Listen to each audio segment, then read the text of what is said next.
আমরা এখন right form of ভার্বের আমরা হচ্ছে 25 নম্বর রুলস নিয়ে আলোচনা করবো ইনশাআল্লাহ। তো মোটামুটি মানে আমরা আর বেশি রুলস আলোচনা করবো না, রাইট ফর্ম ভার্বের আজকে সর্বশেষ রুলস নিয়ে আলোচনা করবো ইনশাআল্লাহ। তবে এরপর আপনাদের জন্য অবশ্যই কিছু এক্সারসাইজ দেবো নেক্সট ভিডিও। তো সেখানে হচ্ছে আপনাদের থাকবে যেমন যারা ডিগ্রি পরীক্ষার্থী তাদের জন্য হচ্ছে বিগত সালের মোটামুটি বেশ কিছু প্রশ্ন আমি কালেকশন করবো রাইট ফর্ম ভার্বের, আমি সলভ করে দেবো। সেই ক্লাসটা হয়তো লং হতে পারে। তো এরপর যারা বিশেষ করে যারা কারিগরি শাখার এসএসসি পরীক্ষার্থী, তো তাদের জন্যও কিছু মানে রাইট ফর্ম ভার্বের কিছু মানে এক্সারসাইজ অর্থাৎ বিগত সালের প্রশ্নগুলো আমি সলভ করে দেওয়ার চেষ্টা করবো ইনশাআল্লাহ। তো এইভাবে একের পর এক ভিডিও দেওয়ার ট্রাই করবো ইনশাআল্লাহ।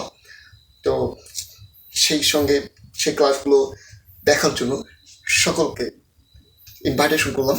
তো এখন আমরা সর্বশেষ যেটি রুলস নিয়ে আলোচনা করবো সেটি হচ্ছে 25 নম্বর রুলস দেয়ার। এখন দেয়ারে হচ্ছে দুইটি রুলস, যেটা 25 নম্বর রুলসের মধ্যে আমি দুইটি রুলস একসঙ্গে দিয়ে দিচ্ছি। এখন দেখেন, আপনারা দেখেন দেয়ারের পর শূন্যস্থান হচ্ছে, তারপর সিঙ্গুলার। আচ্ছা, সিঙ্গুলার কি নাম্বার। তো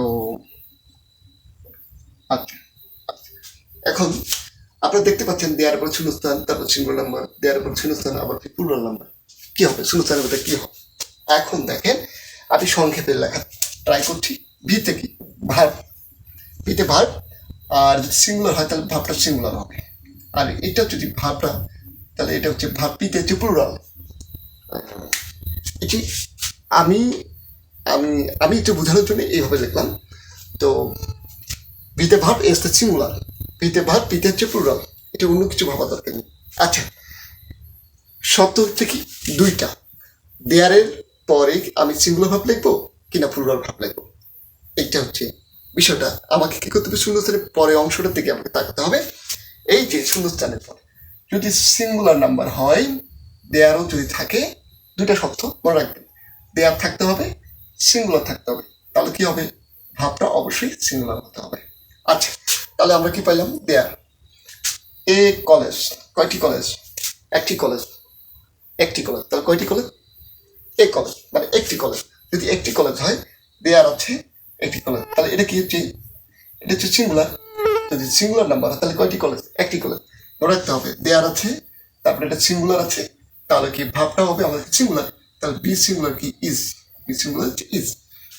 আবার এখন দুই নম্বরে আপনাদের জন্য প্র্যাকটিস করার জন্য দিয়ে দিচ্ছি, তারপরে একটু বুঝিয়ে দিচ্ছি। দেখেন এখানে কি একটা দেয়ার আছে, তারপর টু কলেজেস, কয়টা কলেজ, দুইটা কলেজ, এটা অবশ্যই প্লুরাল নাম্বার আছে, দেয়ার আছে, তারপর টু কলেজেস মানে হচ্ছে প্লুরাল নাম্বার, তার মানে কি প্লুরাল নাম্বার আছে, দেয়ার আছে, তারপরে কি ভাবটা প্লুরাল হবে।